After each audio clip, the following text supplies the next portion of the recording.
no, you wanted to wrap things up with Yeah, the Grant Cardone. The last day was all about like execution.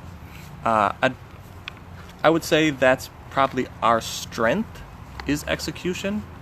We are constantly taking action. I think that's why I love working with my brother, because we are on that same page of like, this needs to get done and needs to get done rapidly so that we can figure out from the failures what worked and what didn't work.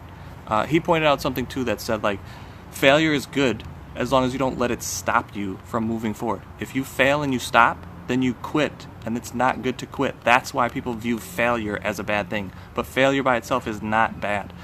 Me and Jenny actually had this conversation lightly on a call, but she doesn't like the word failure or the kind of like the feel of the word of failure. But I love it. Like, that's the only way that I can truly know what's working or not working. I love testing things and trying things out, and from all that failure, be able to just adjust my approach and keep moving forward. I think when you're starting off and you fail, it gets very difficult to motivate yourself to keep going. But as long as you see it as, okay, this failure is just making me get better, then that's how you improve and find success. When we started, it took us a long time to find success. It was not overnight. Like Mateo said, we've been doing this for 10 years. We've had a lot of businesses come and go.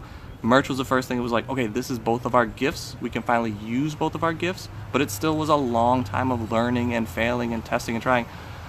Nathaniel was doing merch for a while just on the side and spending a lot of just time on one piece of art. And then we realized, like, wait, this print-on-demand business is a speed business. Like, the more listings you get up, the more you can cast a wider net and see what's actually working, and then start honing in on that. I just want to talk about a lot of time real quick. Sorry to cut you off, but just like thinking back to those days, like I had this like, I don't know, mission statement in my head when I was starting off on merch. I wanted to put as many hours into merch as I was my full-time job. So I'd literally go to work and work for 8 hours and then come home and just like, after maybe a 30-minute break, like jump right back into working for 8 hours. I'm not trying to say that to like pat myself on the back, but it's just like this realization of like, if you want this to work, you do have to put in time. If you want the freedom, if you want to travel for 7 months and do all the crazy stuff that I'm going to need to do now, like it is a lot of time that we invested. Yeah, I just wanted to like put that in perspective, because I think we say things like we put in a lot of time or we've been doing this for a while. It's like, I don't think that's as impactful as like the actual reality of how much a lot of time is. It was a ton of time and mental energy and physical energy put into learning this. And like Steven said, it was a lot of failure. It's it not hurts easy. when you put that much time in and it just does not work. We know. That's why we love this group. Like, please ask us questions. We want to keep pushing you. We understand how difficult it is in the beginning.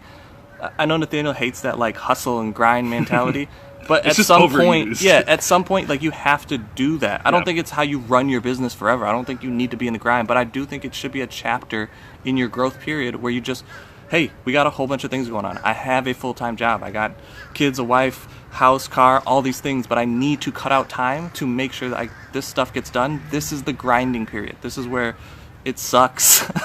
Where you just like, he didn't even have a wife and kids, but he still was after work putting in a ton of time, getting a little bit of sleep, going right back to work. It was funny, like when you would come home from work and be like, oh, I had all these ideas at work. I was like, yeah, see, even when you're not working on your business, you're still thinking about your business as you're earning money. It's just a grinding process to kind of get, like Nathaniel said, to be able to buy your freedom. You have to kind of grow through that grind. I don't think now is a grinding time. Even when you came back, it's a lot of thinking and processing and getting better. But we haven't put in 12-hour days again. Yeah, it's not as many like crazy hours. It's just a lot of brain power that we're using now. I want to just bring it back to Grant. I was going to take that on another road. Yeah, Grant was. He talked a lot about like the daily pursuit. It kind of lines up with what we were just talking about. You have to daily do things to get better. The more you know is the more you'll be able to take action on, and then the more things you can take action on and fail, and then press past that and succeed is where you're actually going to earn. We've said this a bunch. You don't know what you don't know until you know it, but if you daily try to educate yourself and daily put things into action, then you'll be able to look back and go, oh, look how far I've come. There's been a lot of times where we've just sun up to sundown every day put in a ton of action, but now we do still every day take time to learn. Like Nathaniel said, take time to cut out and actually think and process. It's just the business constantly is evolving and changing. We want you guys to be along with this ride we are trying to get everybody to where we're at. So learning print on demand stuff, learning how to actually grow a business, how to get that stuff automated so that it's not on you all the time and just manage the system. Now the next thing we're trying to do is hire managers and then grow different businesses and have people in place to manage those businesses so we get even more of our time back. And it's just a thinking process, like Nathaniel said. Every time we try to do something now, it's not as much action as much as like, okay, we have to actually think about this and plan this out. It's a question we ask a lot. How? Product mapping now is something that we're putting a lot of thinking time into and sitting down and going, okay, there's no like action step that we need to do other than just like think about this process and how we're actually going to outlay everything and get this point across. Yeah, and restructure everything. But I like that daily pursuit of doing better. I kind of was saying that for a long time too. Just keep getting better. Every day get better. But the daily pursuit is what he said that I was like, ooh, that really that rings true. Consistency is so important. Yeah, and I think another thing is Nathaniel said it Monday on how the whole presentation or the conference was. We like going in and getting our hands dirty and like we want to learn advertising. Show us exactly how we should be advertising.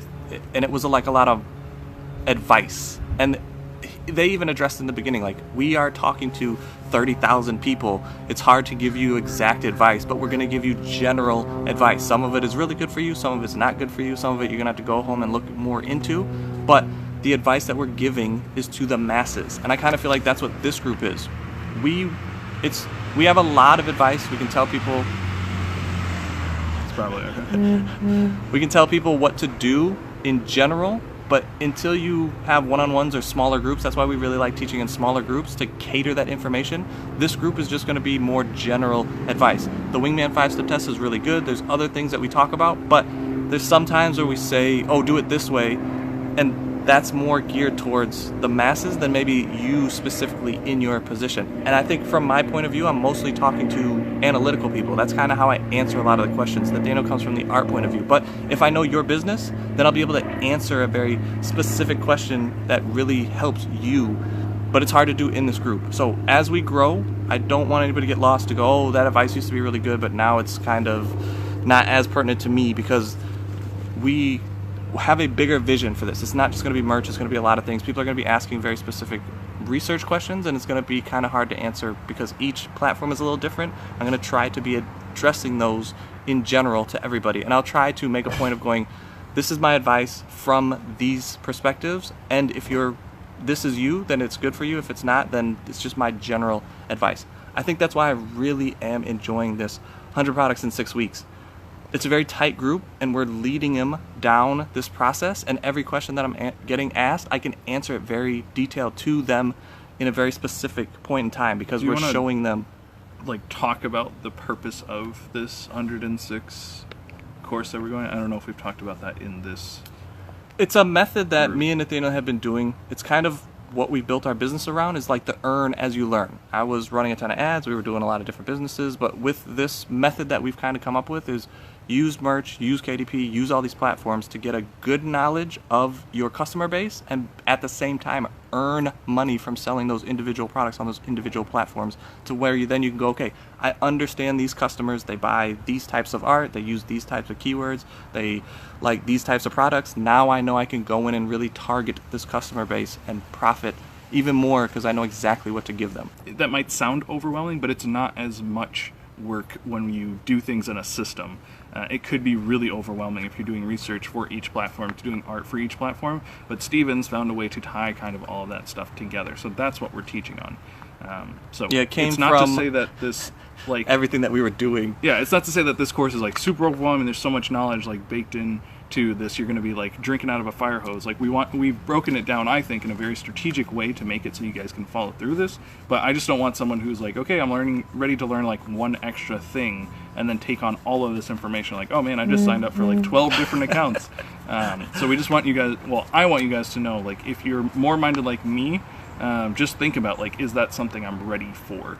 But I do think it's an amazing course. The way that we've laid it out, I think, is really strategic and intelligent, and is going to help a lot of people. Like Steven said, we're going to grow an actual business with all the different platforms. So we are excited about this. But yeah, I think that's it. We just wanted to come on here, talk about the 10X conference and how that's affecting us and the way that we're moving forward. and give you guys some of the good knowledge that we got from it. Just continue growing, continue learning, just also take the time to think about the direction you're headed and maybe why you're doing some of the things you're doing. I think is extremely impactful. And also taking stock of what you do good, but maybe more importantly, what is a weakness and something that's a bottleneck in your business. Those are two very important things to think about. And solving those problems will allow you to have more free time and keep thinking, learning, and earning. All right, so thank you guys so much, and we will see you on Monday.